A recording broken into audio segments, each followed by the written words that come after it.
Please welcome to the stage, Dick Wound.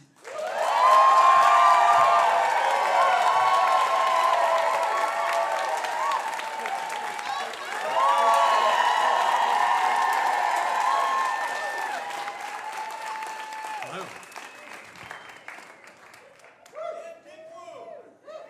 That's another story. Batman is running down an alleyway. He's in hot pursuit of Catwoman. And he stops at a point in the alley. It's almost as if there's an invisible X painted on the ground that signifies the worst possible spot to stop. It's definitely a trap, and he stops right there. And he looks around. And all of a sudden, Catwoman springs down and hits him and knocks him to the ground. He tries to get up, and he kind of gets to his knees, and she's standing over him, and she has a cat-shaped golden gun pointed at his head. And she says, "The sonic waves in this gun can cut through your brain like a hot knife through butter. Beg for your mortal life." I'm 13 years old. I'm watching the 1960s Batman show. I'm on the edge of my bed. I got one hand on a remote control. I'm rewinding this scene over and over and over again. The other hand is on my dick. I'm just rewinding it over and over and over again. And eventually, I pause it. And it's framed just so that Julie Newmar is in the frame, and she's pointing the gun, and it's almost like she's pointing it over his shoulder, but it's almost like it's directed right at me. And I get down on my knees on the hardwood floor. And I feel the pain digging into them, and I'm trying to picture what Adam West's knees feel like in this alleyway. And instead of playing the scene again and listening to the dialogue, I start making up my own dialogue. Holy hard on, Batman. What's that I see in your pants? I'm going to kill you, but first, I want to see you play with that thing. And I'm fucking jerking off. And I fucking come ropes. It's like everywhere. A lot of my sexual development came from scenes like this and other moments in the Batman television show. In particular, the end of many episodes where Batman and Robin, sometimes Batgirl, they were tied up in some ridiculously campy death trap, and the announcer would come on and recap what was happening, and he'd say, "Stay tuned, find out next week what happens. Same bat time, same bat channel." And those moments of tension where you didn't know if they were gonna live or die, it was when I felt the most alive and the most aroused. So, growing up and talking to my peers about sex was peculiar. I felt very isolated, very weird, especially during moments of, I guess, locker room talk.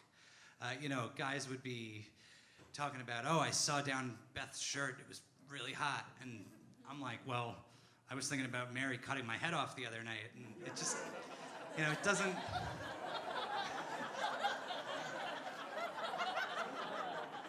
They don't really go... They don't really go together. So it's a little lonely. And, for years I kept it all to myself. And one day I was dating this girl, and she was a little bit older than me. I was about 16, she was about 20. Don't tell anyone.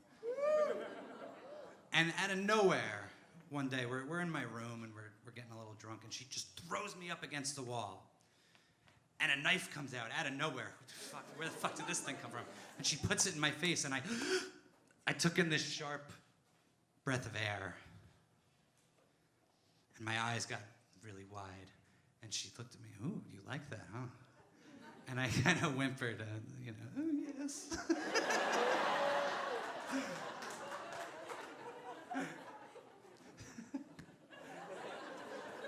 So she takes the knife and she puts it up my shirt. She runs it up my body, and it comes out the collar, and it sticks out, and she rips down and cuts my shirt off. I'd like to say it was in one smooth motion, but picture that being like really sexy, and then like deduct some like awkward points. It took a few tries. But the shirt came off, and then the pants came off, and then she's running this knife up and down my body, and we get on the ground and we fuck.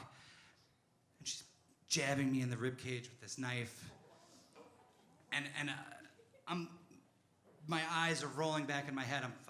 I'm making noises that put Kevin's to shame from that little thing over there. And I get off, and I'm bucking like a fucking wild bronco. The knife is jabbing into me. It's a fucking mess. I got little pokes and cat scratch little things all over my body. And as amazing as this sex was, as incredible as it was, the more amazing thing was being like, holy shit, there's someone else out there that's like fucking weird.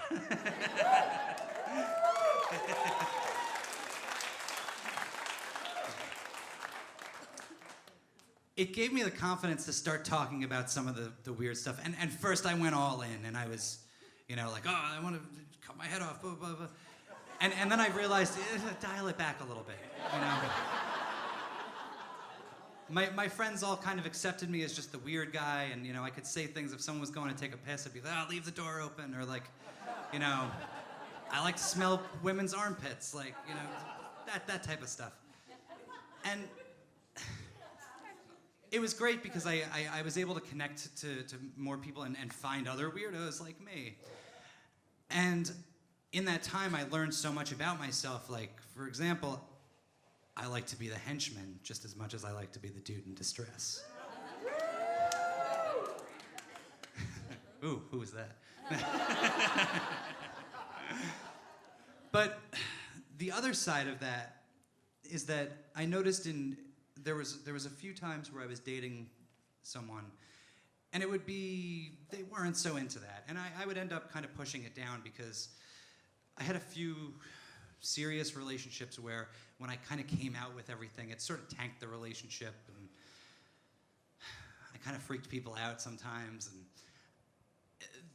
I learned that if there was someone that I was falling in love with and they weren't into that, I had to bury it because it just didn't work for some people. And I didn't want to be alone. So in my 30s, my life took a really interesting turn.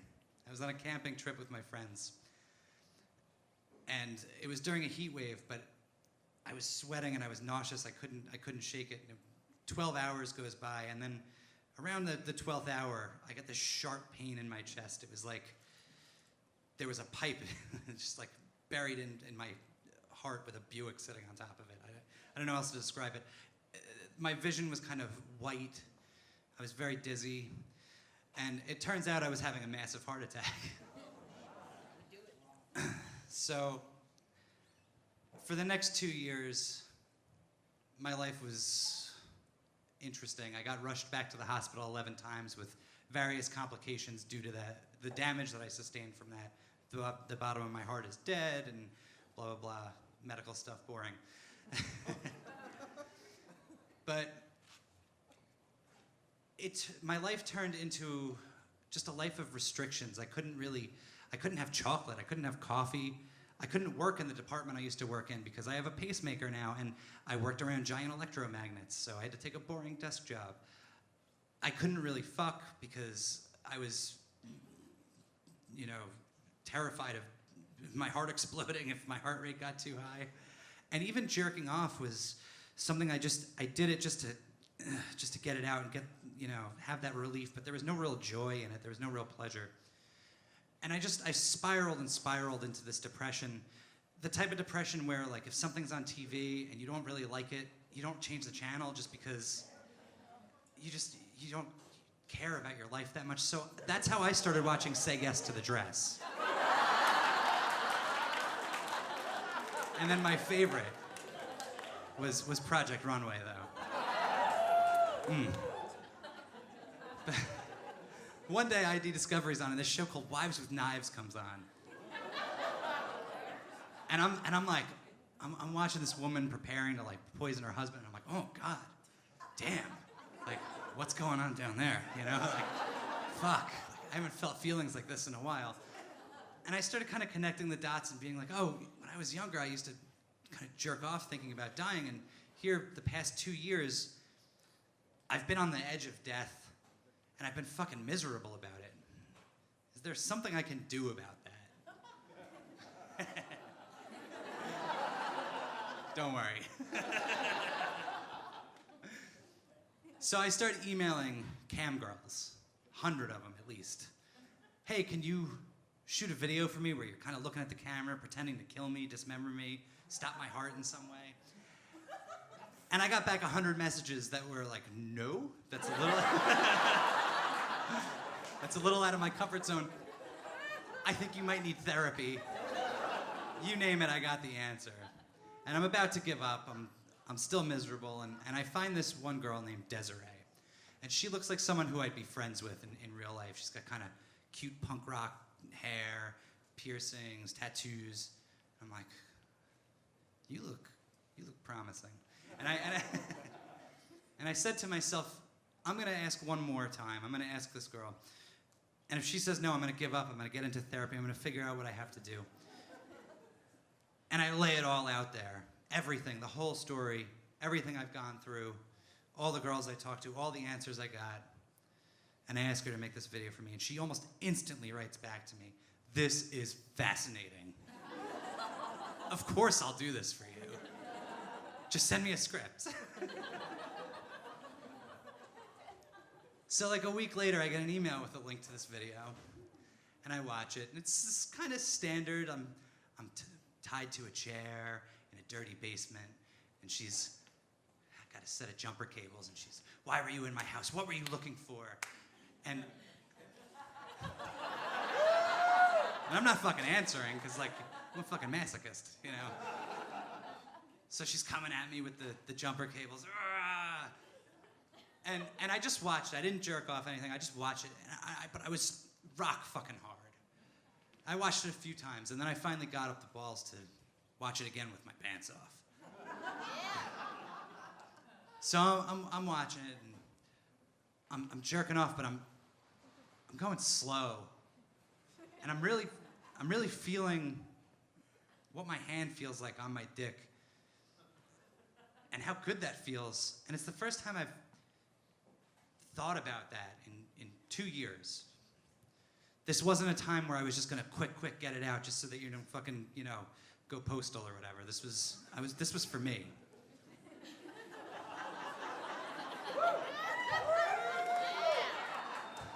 So the video's trucking along, and she's asking me the questions. She's pretending to electrocute me, and I'm going a little harder. I'm going a little, And by the end of the video, she's decided that I've told her everything at this point.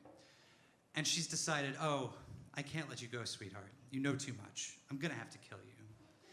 And she starts to approach me very slowly with the jumper cables. And she tells me, I'm going to leave these on you, and I'm gonna touch myself while I watch you die in this slow, agonizing, painful way. And I'm by the way, at this point, I'm like a fucking unstoppable. I don't even give a shit how high my heart rate is. It doesn't fucking matter. Because I'm connecting the dots. I know what it feels like to die, and I'm starting to apply the real life knowledge of what dying feels like to this fantasy video.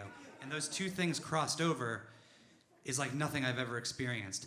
And when I fucking came, it was like blowing 2 years of depression out of the end of my dick.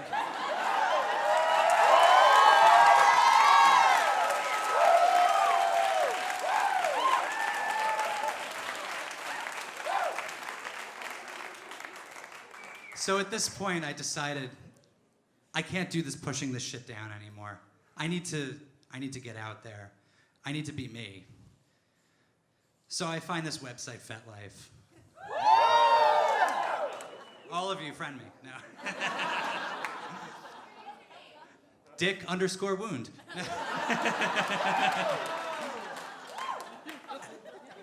And I start getting involved in my local community, and I tell these people not just the weird, like, oh, I like smelling armpits and things like that. I start telling them, oh, I want to be tied down to a fucking table saw and cut in half, dick to neck, like, you know, all the really out there shit. And instead of being like the weird friend,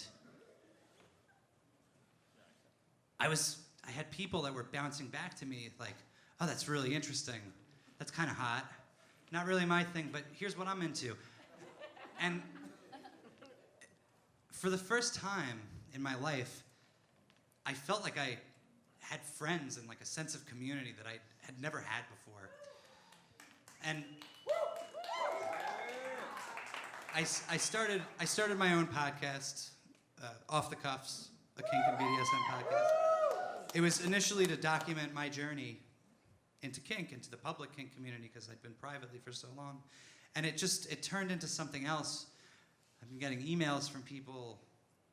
You sharing your story made me realize this and that. And it's opened up a whole new world to me. And I realized that it's sort of my responsibility to take these people that have been emailing me that feel lost and work with them and get them where they need to go. Because it's my job to give back to kink what kink gave back to me.